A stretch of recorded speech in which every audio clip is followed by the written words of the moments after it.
slide.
afternoon, everyone.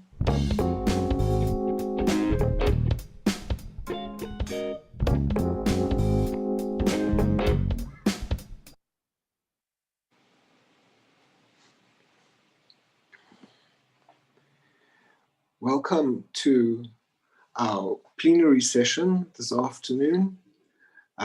We've had an interesting morning so far with some partner presentations and then our first round of concurrent sessions. We have two important presentations today, and one of the interesting things in this conference is that I had to juggle around the components of the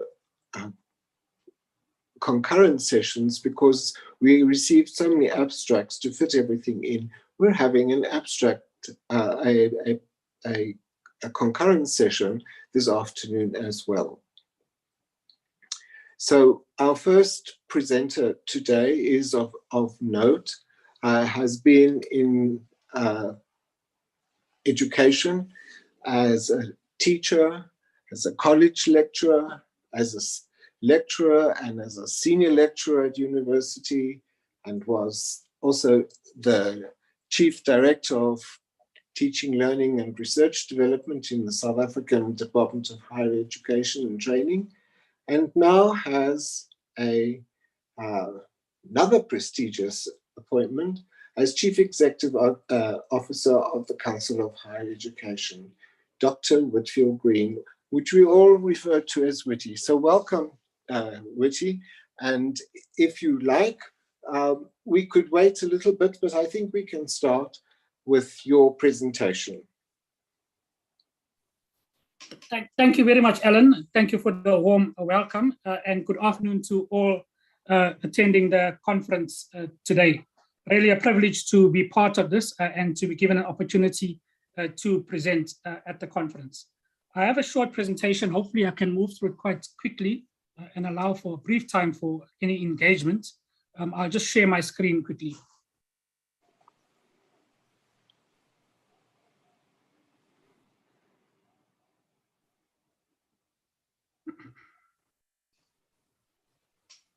Apologies, I just need to find it.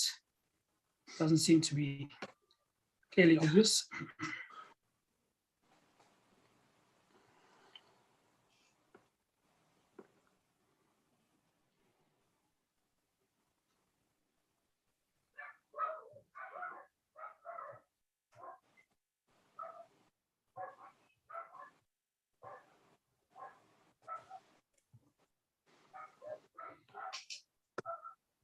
Okay, hopefully everyone can see it.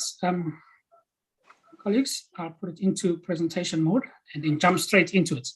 So I've been asked to just give some input on new directions in quality assurance in the South African context and a brief reflection on some of the implications for institutions. So as Alan has indicated, I am at the CHE at present and really privileged to join the CHE at a time when there's quite a lot of change and innovation happening in the quality assurance landscape. A new quality assurance framework was approved by Council in September 2020, and the CHE is working to implement this framework, with the target date for implementation being the academic year 2024. So we are really putting in place a whole range of initiatives that prepare the ground for the implementation. We wanted to do it in this way so that we actually prepare both the CHE and the sector for what we see as a massive change going forward. And colleagues, it really is a paradigm shift in relation to how we think about and how we then do a quality assurance in the country, in higher education. The CHE is seeking to position itself differently within the sector and to enhance the role of institutions in relation to quality assurance. So the really big objective of the new quality assurance framework is to devolve the responsibility for quality assurance to institutions predominantly. There is a significant imbalance at present where quality assurance is perceived to be, and is visibly so, a compliance process in the South African higher education system with very little ownership at institutional level. And we're really seeking to change that situation. So we'll see over the next few years, as we start to introduce the QAF, a big shift from the CHE being predominantly accountable for quality assurance to shared accountability for quality assurance, and the CHE also enhancing its development and support and capacity building role in the sector. We want to move from prescription to generative, reflexive methodologies, and drawing on institutional input, colleagues' input in defining pathways and processes for quality assurance. We want to retain independence and objectivity as the CHE, but to supplement and complement that with a strong emphasis on building partnerships and collaboration. The QAF is, as I said, about devolving responsibility for quality assurance to be shared between the CHE and institutions. And so we want to move away from just this predominant focus on external quality assurance to building internal quality assurance capacity at institutions. And increasingly going forward, the CHE will seek to work in this collaborative, constructive partnership modality with the system, but in a way that is not a one size fits all. So the uniform approach that's being implemented up to now will start to shift to a much more differentiated engagement with institutions. So for institutions where there is strong evidence of internal quality assurance capacity, evidence based on data, it will be possible going forward for the CHE to interact differently with those institutions. With other institutions where there might be a need to build capacity, a different kind of engagement would be possible. So you will see that we'll engage institutions differently over accreditation. We'll engage institutions differently over reviews. And the word reviews is one that comes into the vocabulary in replacement to the idea of audits. So this idea of a reflexivity and generative methodologies aligned to this idea that we'll undertake reviews in the system rather than audits. So moving away from the policing and the accounting to a place where we kind of get institutions to be deeply reflective about processes, policies, systems, structures, their relationship to quality, and how we kind of make those links. So the CHE will increasingly want to be working in third spaces, not an either or, not this kind of very a mechanistic holding to accountable role, to one that's much more fluid, flexible, and collaborative in the system. And we want to work much more strongly with institutions in this regard. So the new QAF essentially puts forward the idea that there will be two ways in which we engage institutions: in accreditation and in quality reviews. And the idea is that we start to think about the entire value chain of quality assurance much more equitably, where currently the focus has been very much on the input side. You know, what are you putting into the design of your programs? What are your plans for resourcing? What are your plans for teaching learning ratios? What are your plans for pedagogies? We're wanting to now understand quality assurance along the full continuum: input, outcomes, right up to impact. And so these two main mechanisms of accreditation and quality reviews will enable us to do this. Quality reviews being a toolbox of reviews that will include institutional reviews, reviews at the qualification or program level nationally, themed reviews. So for example, we could have a review of online and blended learning and so on. We're looking to be much more driven by a focus on standards.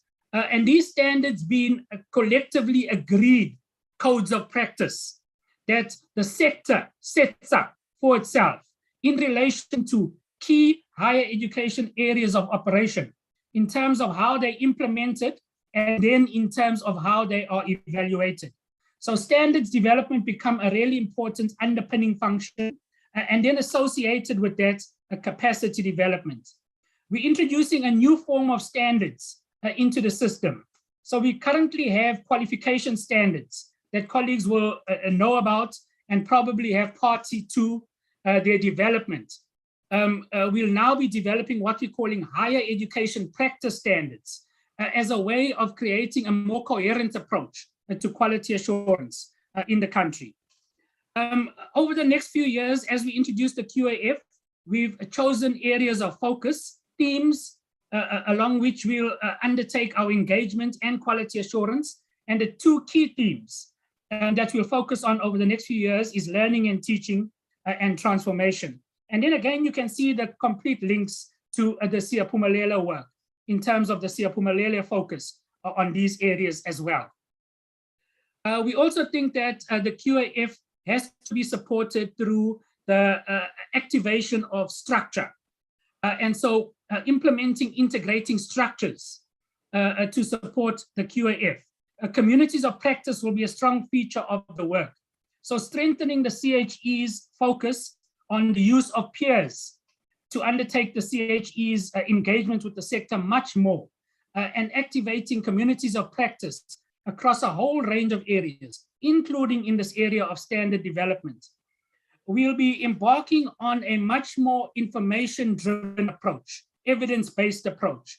And so the development of a quality assurance framework, management information system that underpins quality assurance processes and allows us to collect, record, and view data over time in relation to quality assurance. And then we're also thinking that organizationally, we are going to have to be changing both as the CHE and as institutions in order to take on this much more integrated approach to quality, putting quality at the forefront of our work going forward. So colleagues, I want to just hone in, and I'm being selective in this presentation because of the shortage of time. We certainly will be engaging in much more detail and have already started doing so with the sector, with individual institutions on the QAF. I'd like to just hone in on this notion of standards as a really important feature of the QAF going forward. We have a working group in place drawn from the sector, and there may be people in this meeting who are participating in that working group. This working group has come up with this frame for the development of what we're calling higher education practice standards, that we'll be developing standards in 4 areas, very interlinked areas. And these 4 kind of focus areas collectively represent higher education practice. So the 4 areas are facilitating knowledges, the area of learning environments and experiences, the area of facilitating transitions, and the area of generating and using data. At the core of quality assurance is learning, teaching, and assessment with the focus on people, right? And then associated to learning, teaching, and assessment are the other core mandates of community engagement and research and innovation. But certainly for the first few years of this QAF, the focus on learning, teaching, and assessment are driven through people. And then integrating themes, connecting these focus areas, the need for higher education to build a sustainable and equitable society, the need for higher education institutions to be sites of change. And you can see the transformation narrative starting to be embedded quite strongly there, and a focus on leadership and management as well as a key enabling factor in the ownership of quality assurance going forward. These are the areas of standards, the areas of higher education practice that are preliminary areas that have been identified. Not yet set in stone, still very much open to discussion, debate, and critique. And the communities of practice will be how we take these forward and how we eventually settle on which one of them we actually do take forward. So you can see they are color-coded with these colors representing those 4 focus areas up front, ranging from the first focus area, the second one, the third one, and the fourth one. And then colleagues, if we're looking at this through a Siyaphumelela lens, you can then again see how the Siyaphumelela work will contribute to building capacity around these standards and then enabling the institution and the sector to meet these standards. The standards, codes of practice, will be complemented by guidelines in terms of how we build towards them, and then criteria in terms of how we evaluate whether they've been achieved or not. Another important feature of the QAF, and also pertinent to the discussion and input today, is this idea that quality assurance will start to take on the affordances offered by technology. And so this idea of building a quality assurance framework management information system that allows us to implement the external quality assurance functions of accreditation and quality reviews in a much more digitized way. We think this is going to increase efficiencies enormously, but also effectiveness. The idea is that we'll manage the processes through these systems, but these systems will also generate a lot of data and information. There will be decision-making coming through these systems that can then feed into what we're calling institutional quality dashboards that sit at the heart of the system. And the vision is that we'll have an institutional quality dashboard or a set of dashboards for every institution. And every time there's an engagement around quality, there'll be an engagement through accreditation or through quality reviews. There'll be decisions on quality made through those engagements. Those decisions will be in relation to these higher education areas of practice and will be recorded in institutional dashboards. So over time, what we'll start to see is a track record of quality being built up at the institutional level. And then if we aggregate at the institutional level, what we'll start to see is what does the quality of higher education as a higher education sector look like. We'll be able to see institutions that are consistent in relation to quality, in relation to the engagements, and we'll be able to see institutions where development and support is needed. And this is going to enable us to engage differently with institutions. So what you'll be able to see through this mechanism is changing quality assurance status over time. And we're looking at these 4 levels of quality assurance, from not functional to highly functional. And this is related then to the standards and decisions made in relation to those standards. But the idea is that this will give us a lens through which we can make decisions about how institutions are afforded semi-autonomy in relation to quality assurance. So for example, if an institution over time starts to build a track record of highly functional or functional, the CHE's position is that those institutions shouldn't be reviewed in 3-year periods. We would review and then say in 7 years' time, another review could happen. Whereas for an institution where obviously there's capacity challenges and needs for development, reviews could be more consistent. But associated with those reviews could also be strong capacity development interventions through CHE initiatives, but collectively through the system, through Siyaphumelela initiatives, through UCDP initiatives, and so on. We also think that this will allow us to treat institutions differently in terms of accreditation. So for example, if an institution is consistently demonstrating strong internal quality assurance, the idea is that for those institutions, we would devolve the responsibility for program approval to institutional level and just worry about qualification accreditation at the CHE. So for example, if WITS was an institution that was deemed to be functional, the idea is that WITS would then be deemed to have program approval status. If WITS has a BCom in place and WITS wanted to introduce a BCom in data management, WITS would not need to come through a CHE process for that. Its internal processes have been shown to be robust and rigorous, and Senate and Council can take responsibility for that approval. And CHE would endorse that approval or not when it visits the institution and engages through quality reviews. So you can see quite a significant devolution of responsibility to institutions going forward. What this does do is it requests institutions to start taking quality seriously and to take ownership for quality and to gain autonomy in relation to quality going forward. So putting the ball in institutions' courts around us and moving away from this issue of now the CHE is implementing a round of institutional audits.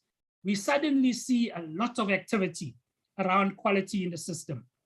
Policies get dusted off, structures start to get activated, and a best foot forward starts to be presented. And then as soon as the audit is complete, there's a kind of defaulting to a normality where the rigor around quality tends to get lost. So the idea of the QAF is consistency in relation to quality and the emphasis and the focus on quality. So in closing then, colleagues, some of the implications going forward of the new quality assurance framework is that it's going to be a requirement that institutions embed a focus on quality at all levels, that quality is not the responsibility of the CHE, and it's not the responsibility of quality assurance units within the institution. It's the responsibility of the entire institution, from the academics at the coalface of learning and teaching, right up to the vice chancellor leading the organization. The idea is that our focus on quality is a broad understanding of quality. And if we hone in on the notion of Siyaphumelela's focus on student success and enhancing student success, then certainly quality around student success has to be much more than throughputs and has to be inclusive of the achievement of graduate attributes, successful transitions into the workplaces and contributions to society.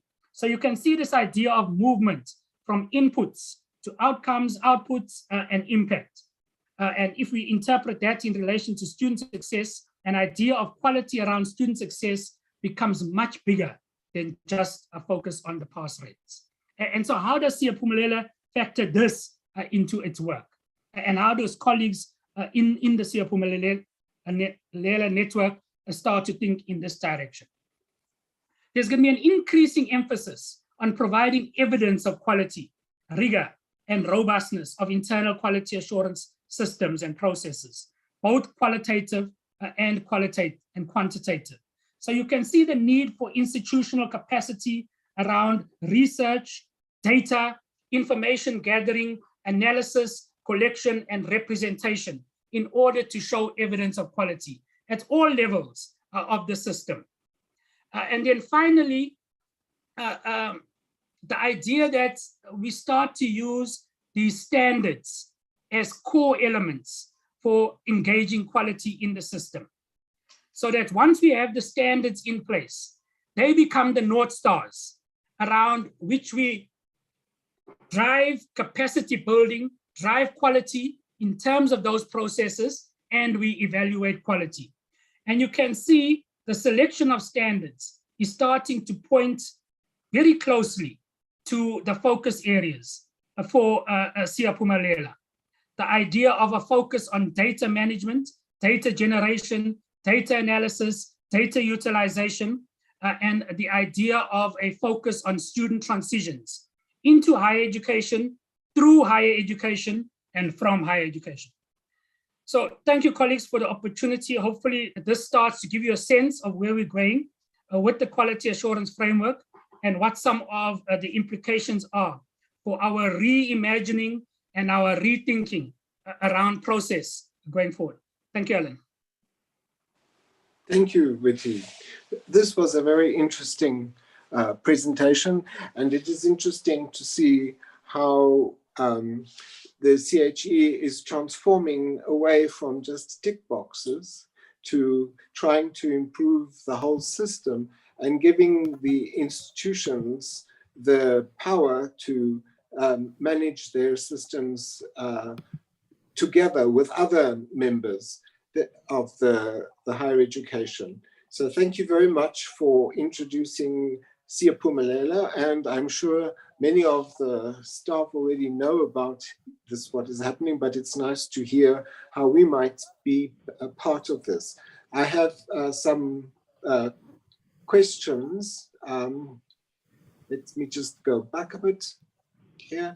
So Colleen asks, I'm curious to know what outputs the quality dashboards will provide that allow insights into how and what works or doesn't work. How will you gain intelligence from monitoring to assure quality, not just report on functionality thereof? So I think a really important question, and these quality dashboards will be built up over time. So what I presented to you was what we're seeing as the minimum viable product to start off the work. But certainly going forward, we hope to draw in a whole range of data that will allow representation on the dashboards. Important to note, the representation will be against those higher education practice standards. And so if we're doing a good job of quality assurance and gaining information that is really reliable in relation to those higher education practice standards, then what the quality dashboards are giving us insight to is the extent to which quality is being achieved in relation to those very diverse range of higher education practices. So we will start to see a much more nuanced view of quality in the institution against these agreed upon standards.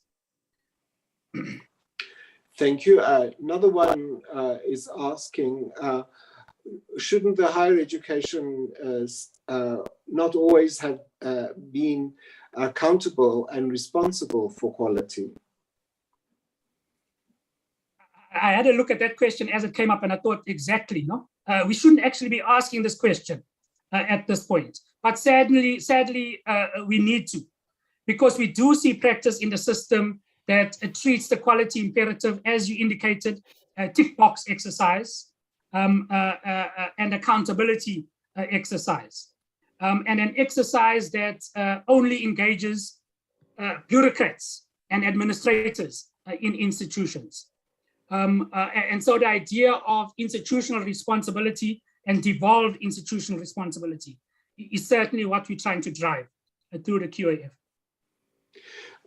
Question from Samuel wants to know about the responsibility of professional bodies, for instance, the HPCSA in the QAF. Yeah, so we've been having these discussions with the professional bodies. And it's an area that is both a contested area and in some ways a collaborative area. And we're hoping through the QAF that we'll find the space for collaboration and a meeting of minds.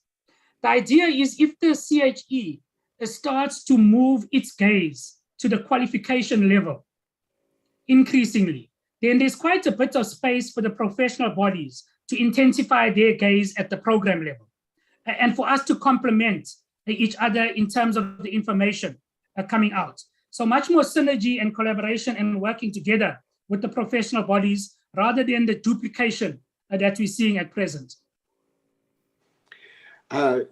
Gino has put a rather large amount of words in a question. Gino, would you like to ask the question? Wow, Alan, thanks. Literally, all I want to know is what are the professional bodies out there, and not like the amalgamation bodies, but like what's going to be on ground level there that's going to help take graduates from the university and make them like employees of this value that you're speaking about? Thanks, Gino. So one of the ways in which the sector has to be engaged in higher education is in a contribution to thinking about curriculum and thinking about programs. So the CHE's approach to this is the development of qualification standards, engaging the workplace, engaging industry, engaging the professional bodies, engaging the higher education sector to understand what a qualification needs to look like at the very high level in order that we start to get graduates that come out that start to transition more easily into the workplace. So that's one level of involvement. Another level of involvement that has to become much more stronger is in the work integrated learning component of programs that lead directly to the workplace. So how do we engage industry and the workplace much more strongly in that? And you'll see one of the focus areas for the standards is work integrated learning, building practice around work integrated learning. And then another issue we're going to have to pick up much more strongly is this issue of transitions out of higher education. To be much more definite about tracking graduates as they exit our higher education spaces into workplaces and understanding the ease of those transitions or not, so that that kind of research and information can feed back into programs. So certainly it's a collective exercise of ensuring that we enable students to transition more effectively into workplaces. Collective in regard to professional body involvement, higher education involvement, industry involvement, and so on. We always want to emphasize, though, that higher education needs to play a role in getting graduates into the economy, but it's not the only role of higher education, that the higher education mission is much bigger than just the employment mission. Thank you, Dr. Green. I would like to ask you, there are some questions in the chat that you might answer in the chat, because I would like to thank you very much for your time and informing us. It was most enlightening, and I'm sure we are going to have lots of conversations with you in the future. So thank you very much. And so let's move on to the next keynote. Thank you very much, Alan, and thank you, colleagues, for the opportunity.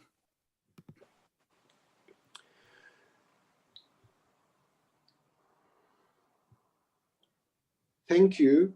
We now have a very interesting presentation from our colleagues in the University of the Free State. So Cornelia, Janssen Hanfira, Annerie Miller, and Francois Stradum are going to talk to us about how they have used the Carnegie Maths pathways so that they can have a collaborative togetherness to develop quantitative business skills. Thank you. Thank you very much, Alan. Thank you very much, colleagues. Alan, am I audible? You could just put a thumbs up. Yes. Okay, great. Okay. Colleagues, thank you so much for giving us this opportunity. We're very grateful to Sadie and Siyaphumelela for allowing us to talk to all of you. So the title is a mouthful: Collaborative Togetherness to Develop Quantitative Business Skills while implementing or through implementing the Carnegie Maths pathway at a South African university, and no prizes for guessing which university that is. I think my introductory comments will be brief, and then I'll give over to Cornelia and Annerie. But to give a little bit of background, for 5 years, maybe a little bit longer, the University of the Free State has been looking for ways to implement a contextualized version of the Carnegie Maths Pathways program for the first time on the continent. And therefore, we're incredibly grateful that we are here with you today to share, I think, which is for us has been a amazing journey with some significant impacts that we are itching to share with you in this presentation. Next slide, please, Andre. Right. I think before I hand over to my two colleagues, I think it's, as you would have seen from our title, very important that I introduce the team. And we want to emphasize through this slide the fact that this is a collaborative co-creation experience between the students, our learning facilitators, which are pictured here, as well as our Carnegie Pathways colleagues in the US. And then, very importantly, this project wouldn't have been possible without the visionary leadership of the Kresge Foundation in terms of creating this platform where we were introduced to new and different ways of thinking about quantitative and business skills. Throughout this presentation, you will hear the voices of the students.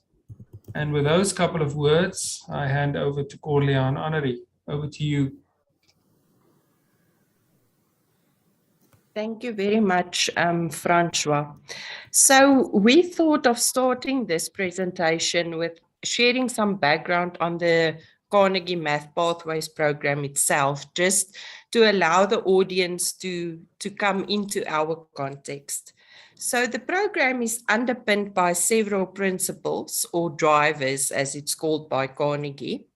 And these include, amongst others, language and literacy. Students develop skills and maintain positive mindsets. And I just want you for 1 minute to stand still and think about the significance of this driver within a quantitative skills development module or a mathematics module. Students also see material as interesting and relevant. And then most important, especially with the presentation also today, the program promotes students' ties to their peers, coming back to the title of collaboration and togetherness. The program consists of 2 modules, namely Quantway, which is necessary for developing critical thinking and quantitative literacy, and Statway, focusing on statistical reasoning needed for decision-making, especially under conditions of uncertainty.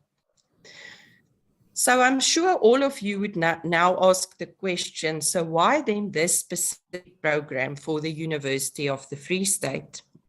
So in 2015-2016, the Faculty of Economic and Management Sciences at the UFS identified some important factors relating to student success from analysis of student data. These included the significant influence of high school maths performance on overall academic success in MS students, and also the influence of high school maths on the performance of MS students in first-year economics modules, which in turn also had an influence on their overall academic performance. The faculty was also faced with persistent poor graduation rates, even below the national average. The faculty then realized that the traditional mathematical approach to quantitative skills development did not yield the intended results needed to change the student success indicators as mentioned above.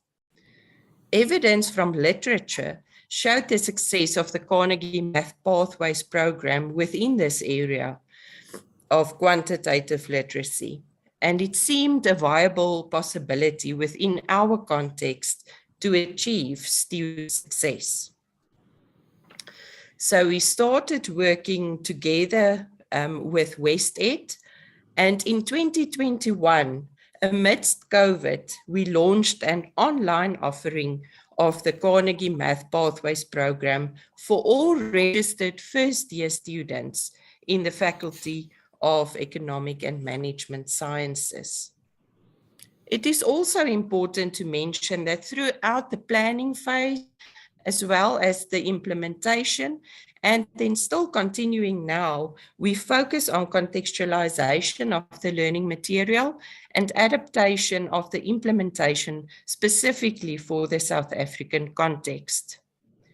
So if we look at the program, a typical lesson in the Carnegie Math program would consist of firstly a preparation activity, which is done by students individually, introducing the context of that specific lesson and including exercises which they then complete and bring to the collaboration session.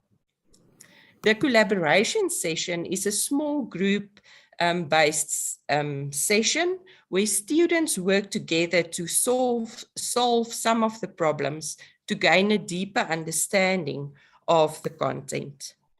And then after the collaboration, there's another out-of-class individual exercise to really embed the knowledge and understanding of the content, and which also gives the students the opportunity to test their knowledge or their understanding of the content of that specific lesson before moving on to the next lesson. So because of the time limit, we are only focusing on the collaboration session today, as it really also links with the theme of the conference, namely the role of students in student success. Before I hand over to Honoree to share some of our results with you, we would like to show you a short video clip of such a collaboration session. Be on the lookout for the drivers mentioned before. For example, how students see the material as interesting, how they engage with language and literacy, and how students rely on each other to arrive at a collective answer in a safe environment. Thank you. Is actually based on the amount of money you make per year. Income tax is broken into levels called tax brackets. The table below shows the tax bracket for South Africa 2019 to 2020. Oh, South Africa is not challenged. Right. But it's up to 45%. Right. Write a single expression that you can use to calculate the income tax for a person earning 234,300. 234,300 is here, 26%. How much does she earn? 230. 264,300. 264,300 times 26%. How much is that one? It's 3,050. That's what I got. How did you get it? Are you guys going to do the exercise when you're done here? Brother, me, I got 68,718. How? Write a single expression that you can use to calculate the income tax for a person earning. Oh, we are not completing it. What do they mean when they say single expression? Like a equation. No, there's a difference between equation and expression. It's not the same thing. Okay, what is an expression? Expression and equals to. In words. And equals to. It's in words. Yeah, but make it level.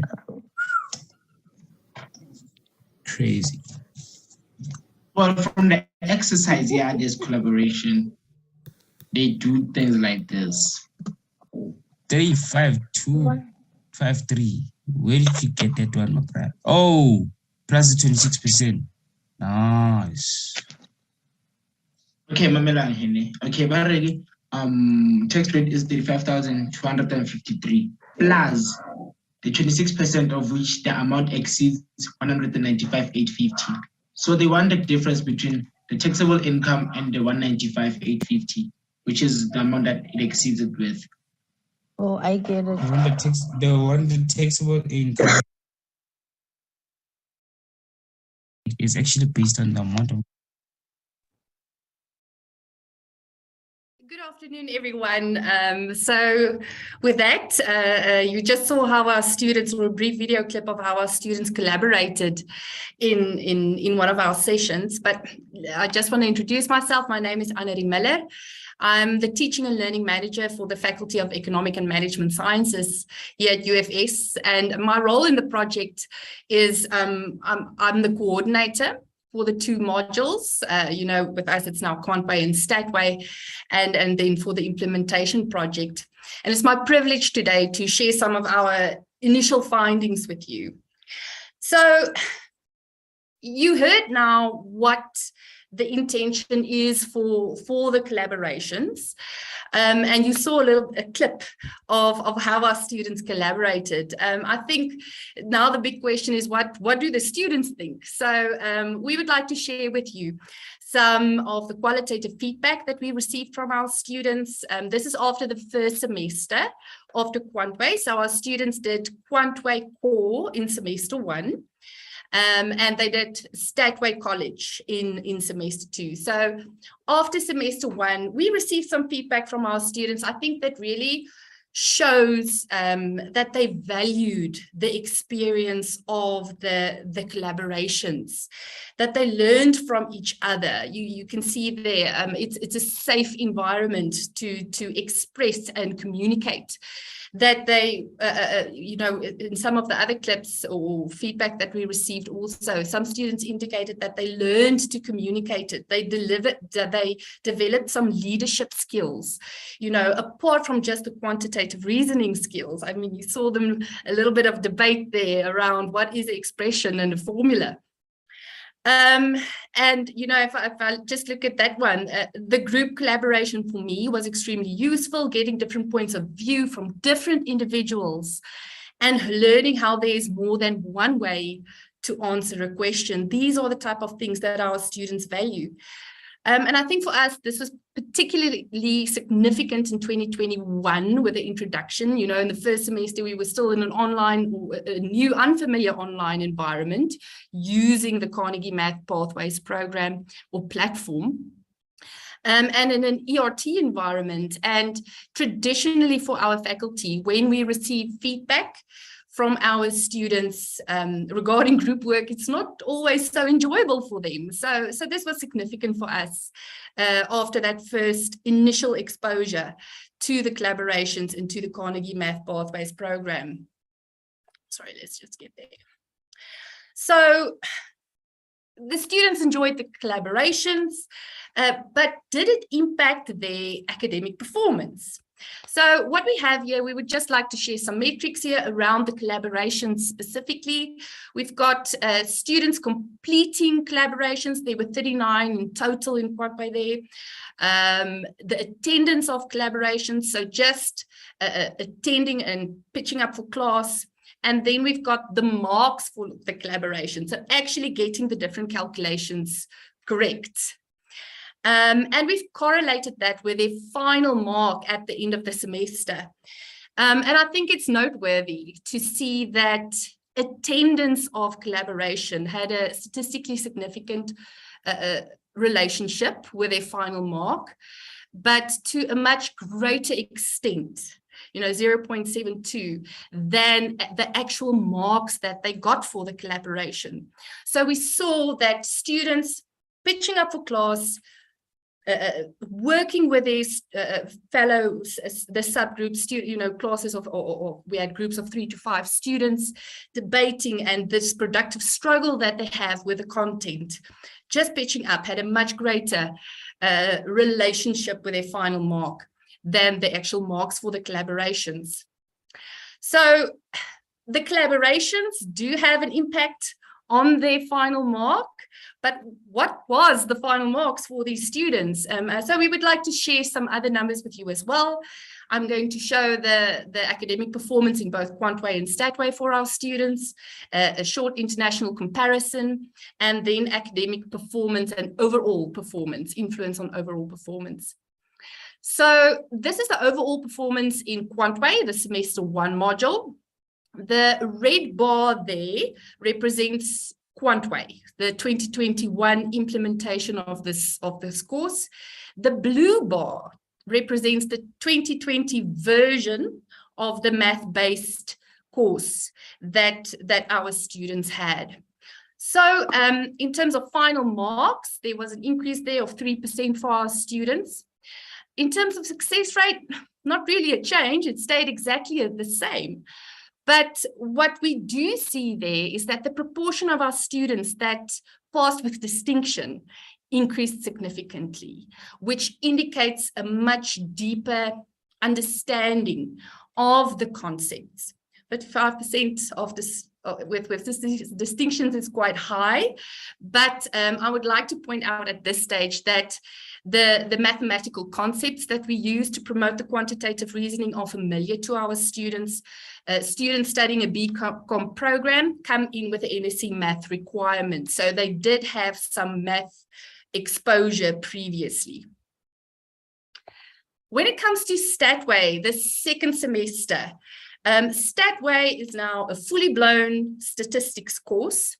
And before I talk about the results there in the performance, I think it's important to point out that our students, although in semester 1, they had some exposure to math previously, that is not the case when it comes to statistics for the majority, if not all of our students.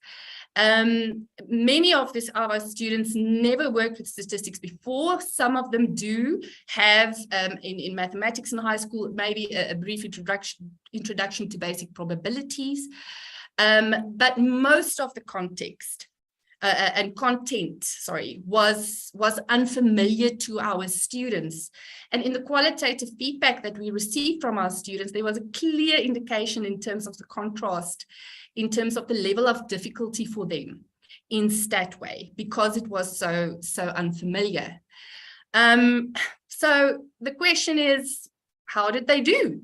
Now, with this collaborations and the students working together, we saw that the students Statway now, again, the red bar, from 2020 to 2021, again, there was an increase in the average final mark of our students. The success rate increased with 6% in this when compared to the previous statistics-based course that we had. Don't know why I said statistics. And then again, you know, the proportion of our students that passed with distinction increased substantially. In terms of international comparison, you know, we would like to know, how do we fare with the pathways networks, the network? So the US-based institutions that also implemented the Carnegie Math Pathways program. So the top table there indicates the differences in success rates in Quantway Core and Statway College, UFS compared to the network. And if you look at that, it looks like the UFS students outperformed the US institutions at a glance. But I think it's very important again here to indicate that our students at UFS do come in with the NSC math requirement, which is not necessarily the case for the US-based institutions for their programs. So we're not completely comparing apples with apples here. But I think what is evident is the substantial success that Pathways has in the US. I think we do see that in the UFS context, we are sharing in that benefits. Then at the bottom there is the results for some productive persistence metrics. So just an indication, explanation of what that is. Productive persistence, there are various metrics, you know, like growth mindset. Growth mindset is, you know, am I able to learn new things? Am I capable to do mathematics? You know, am I capable to learn new things? Stereotype threat, you know, that's the typical stereotypes around mathematics or quantitative modules, if you would. The stereotype that you need to be from a certain school, or you need to have a certain characteristic to be successful in math or quantitative modules. Math anxiety, I think that's something we can all also relate to. That moment before you walk into a math test where you feel, listen, it doesn't matter how much I studied, I don't know whether I can do this. That is what math anxiety, what those three metrics measure, if you would. So we gathered the information through a productive persistence survey from Pathways, which we administered various times across the year. Last year, and the values that you see there is a value out of 5. So the closer the value gets to 5, the better. So if there's an improvement closer to 5, that means there's a positive improvement in that metric. Now, if we look at growth mindset, our students came in with a growth mindset level at 3.21, which towards the end of the year after Statway increased to 4.29. 4.29. So showing that our students, there was a positive influence on our students' own view and perceptions of their abilities, of their capabilities. Stereotype threat with Quantway from week 1 to the end of term, EOT there is end of term to the end of Quantway. We did also see a positive increase there. So that is a decrease in stereotype threat, the same with math anxiety. Although towards the end of Statway, stereotype threat and math anxiety did see a slight decrease from where it was at the Quantway level. And I think that can be attributed to the fact that the students experience Statway as being more challenging in terms of content than Quantway. But overall, we find the positive trends in terms of the productive persistence matrix really encouraging. All right, so then we would like also to share the impact of Pathways and the performance in our Pathway courses. This is Statway specifically that I'm going to talk to now in a second, on students' overall success. You know, does performance in Statway and Quantway influence our students' overall academic success, and to what extent? Remember, at the end of the day, and the whole reason for initiating this project is to get our students to graduate in graduate minimum time or faster, to improve graduation rates. So similar to what Tim Reddick mentioned yesterday from Georgia State in his plenary, we identified a predictor module, if you would, a course, Economics 101, that was found to be statistically significant in its correlation with students' graduation. So as a very early indicator, we looked to see what the impact could be on performance in Statway, on the performance on economics. And that's what you see here. Statway, performance of Statway, the impact on the performance on economics on the right, the 2021 table there, compared to the previous year. So what we do see here is, yes, it has a statistically significant positive impact, which is fantastic.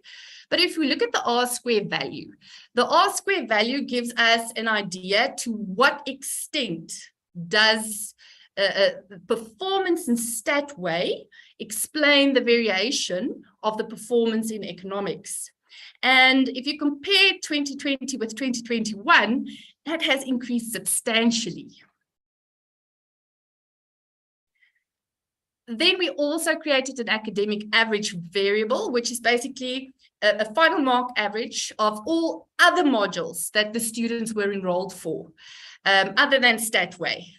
And we did exactly the same thing, ran a bivariate regression for 2020 as a baseline and 2021 to compare with. And once again, we saw that there was an increase in the R-square value, so increase in the extent to which it can explain the changes in performance, which is in essence an increase in the predictability of students' overall academic performance. So after Statway, after the end of semester 2, we also got some qualitative feedback from our students, just showing it there for you on the board. or slide. And I think it really shows and demonstrates the value of the collaborations and the students working together, especially in semester 2, that increase in the value as the content became more challenging to the students. I think all in all, through the results, we can say that, yes, the aim and the approach of Carnegie Math Pathways resonated with us and our goals from the beginning. That's why we implemented it as well. But I think from our first round of results, we can, or let me not say we, let me say I will speak for myself, but I think we can say that it also resonates with our context and with our students. But I think no one can share that better than one of our students. So I'm going to play a short voice note. They will say it better than me before I hand over to Francois again for concluding our presentation. Thank you. Well, in grade 12, I got really low marks in math. Math was, it was difficult. It was difficult for me. It was difficult. It didn't matter how many times I tried it out and how many times I asked questions. I can do it. Now it does not matter how hard I probably might think it is, but with practice and with practice over and over again, I can get it. So basically this module has helped me find that even though I used to get really low marks in the past, and now I'm getting really high marks, like I can do it, you know? It's changed my view of math. It's fun as well. It's made math fun for me because I used to dread math a lot. Like every time when there was a math subject or module period, I really used to just hope that, oh my goodness, why did I come to class or why did I come to school knowing very well that I'm gonna have a math period? But now I don't care. I don't get that much anxiety when it comes to math. The only anxiety I get when it comes to math now is I've been excelling all this time. Will I be able to excel with this upcoming test?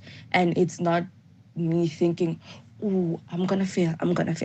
No, now my anxiety is more on the positive side. And that is what this module has done for me. I am more confident when it comes to numbers now. And thank you.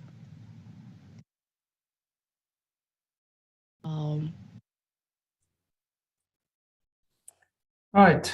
So colleagues, we've given you some numbers.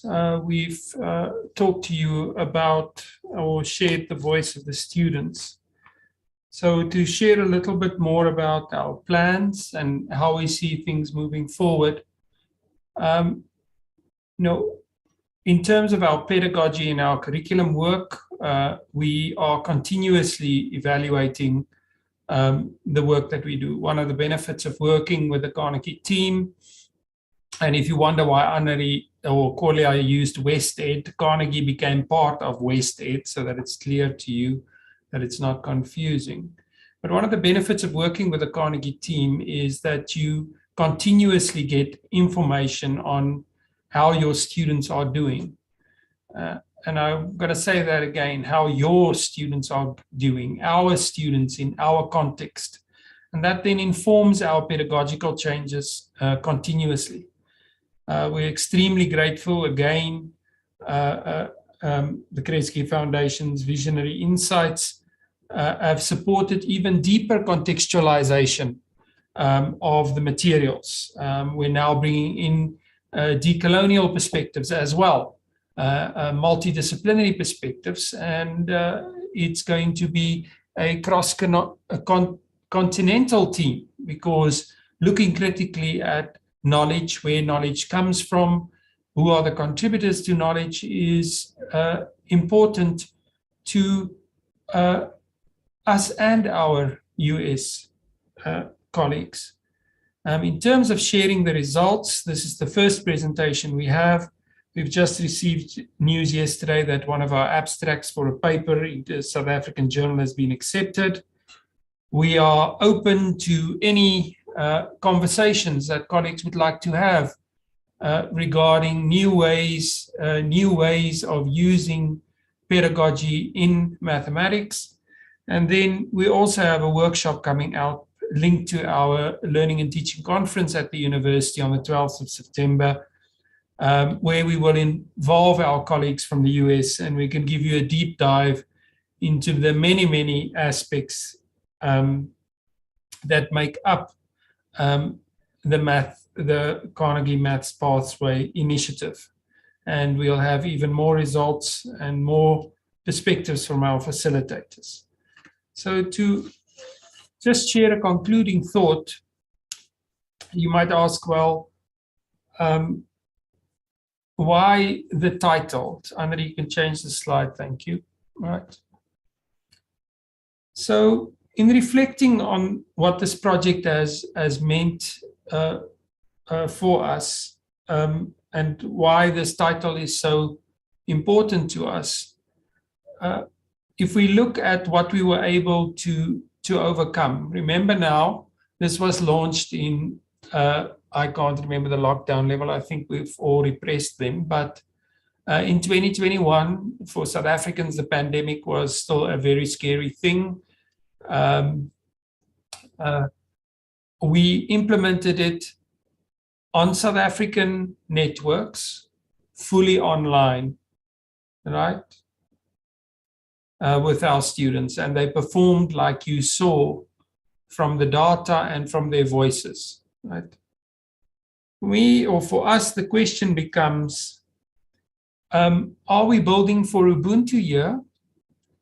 Or have we simply created an environment that unlocks the phenomenal cultural potential or cultural capital that our students come with to all our academic disciplines?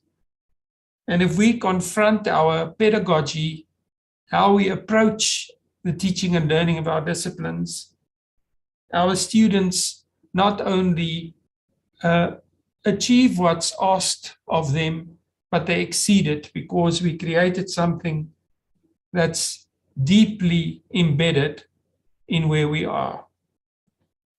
So through our collaborative togetherness as students, as learning facilitators, as curriculum developers, I'd like to think that we've become better people out of this experience. And it's an experience that we hope we can share with as many colleagues as we possibly can in South Africa. Thank you so much for giving us the opportunity, Jenny and Alan. We really appreciate it. And we'll end there. Thank you, Francois and the team. This has been an interesting discussion, because we have been saying for a long time that we need to think about the best way for our students to engage in mathematics. And you raised the issue of Ubuntu, which is nothing more than the collaboration model that they use. And so it should be a natural alignment between them. There are some questions. Mbogeni says, considering that the average and success rate did not change significantly, do you consider other factors that may have contributed to the improved distinction rate? Could I pass that on to Andre for a first stab, and then we'll take it from there, Alan? Sure. Thank you so much.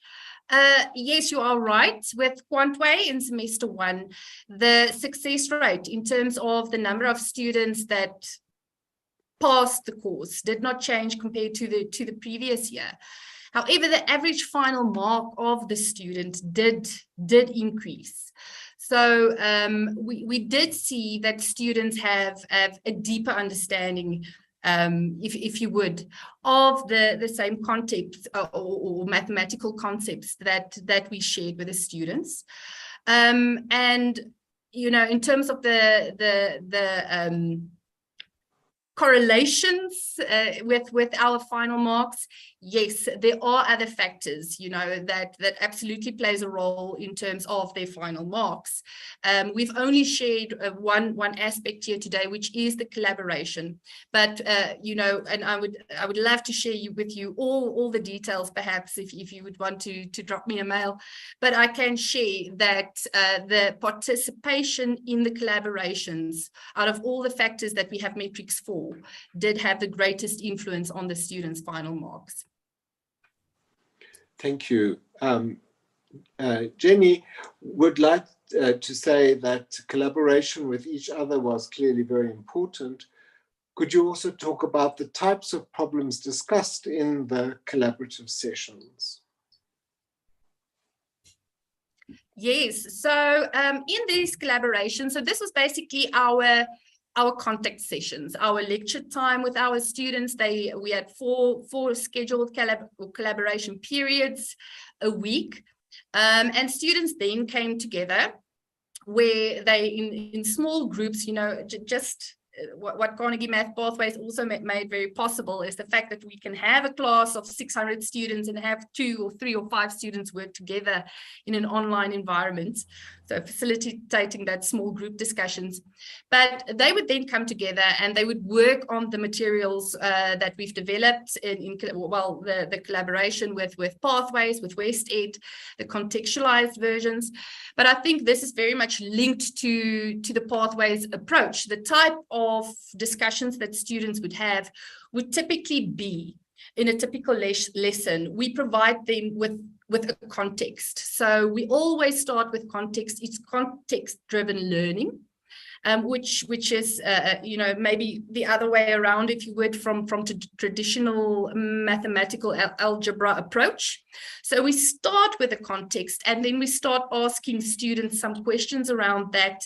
We ask them to give us the expression. We ask them to give us, can they formulate their thinking into a formula, and then you know, derive other contexts and other applications to that. So that is typical for each and every collaboration.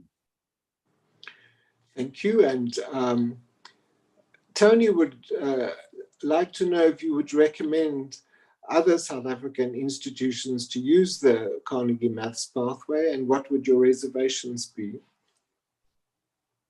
Shall I take a stab on it?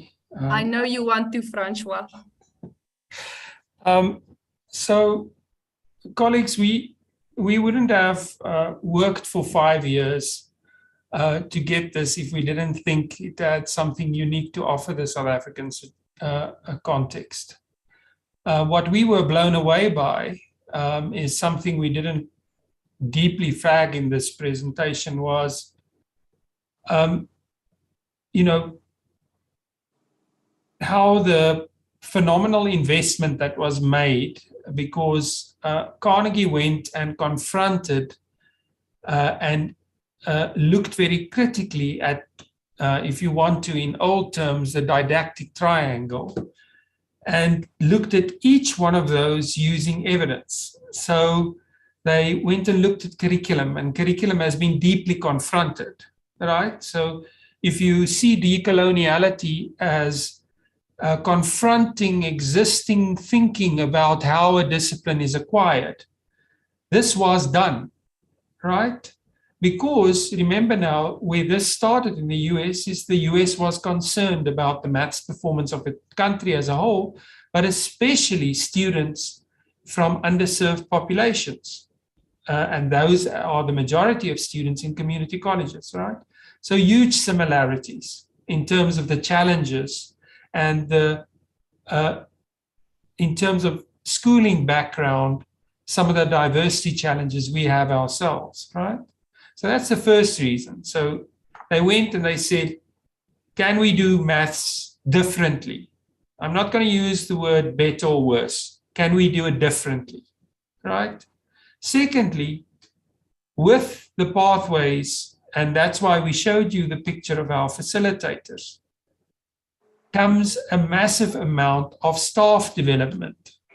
So what we didn't flag and what we'll flag to you in the workshop is there's weekly meetings with our West End colleagues. Andre, that was with us at Siyaphumelela in, yes, what was it, 2018, Jenny? The pathways presentation, right? So there's a focus on developing the staff. So there's another group that's capacitated to think differently about pedagogy, right? And then the students. It's all about the students. The reason there's so much data about growth mindset, stereotype threat, all those things is because this is focused on understanding the students that you have in front of you, not the ones you wish you had, the ones in front of you, right? If you look at growth mindset, the fact that many students believe there's such a thing as a math person. If you look at neuroscience, that's where the growth mindset works comes from. Neuroscience says there is no such thing as a math person. And that's the powerful lesson. That's part of this material. Stereotype threat. A lot of people in this country were taught over decades and decades that maths is for certain people. It's easier for certain people. It's easier for people of a certain gender. So actively confronting the psychology around mathematics is what the stereotype threat is about, and then the anxiety. So, Marilla, Tony, I think it has a lot to offer. The fact that it's online, you can now quadruple the gains in terms of digital skills, learning to function in the digital world.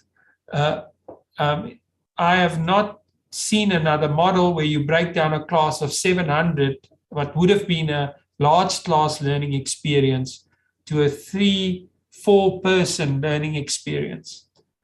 What we didn't share is Annerie and Corlia tried to change the groups after how many months, Annerie? Did we try to change the group membership? After 4 weeks. After 4 weeks. And we had almost a protest situation on our hands. So quickly, the students bonded with each other. Right? How powerful can that be? Think of any discipline. And I'm not talking about selling pathways. I'm talking about the pedagogical innovation. If working in groups can be that powerful for mathematics, how powerful can it be in other disciplines? Sorry, Tony, you made the mistake of asking the question, and I made the mistake of answering. Sorry, it's long. No, I think it's great. I'm going to suggest that there are some questions in the chat that you might want to have a look at and answer, because I think we need to close the session, and I want to thank all the presentations here, because people need to get ready for the next session in 10 minutes time, and I'm sure we all need a little bit of a break. So let's give everybody a smiley or a clap or a thank you, whatever.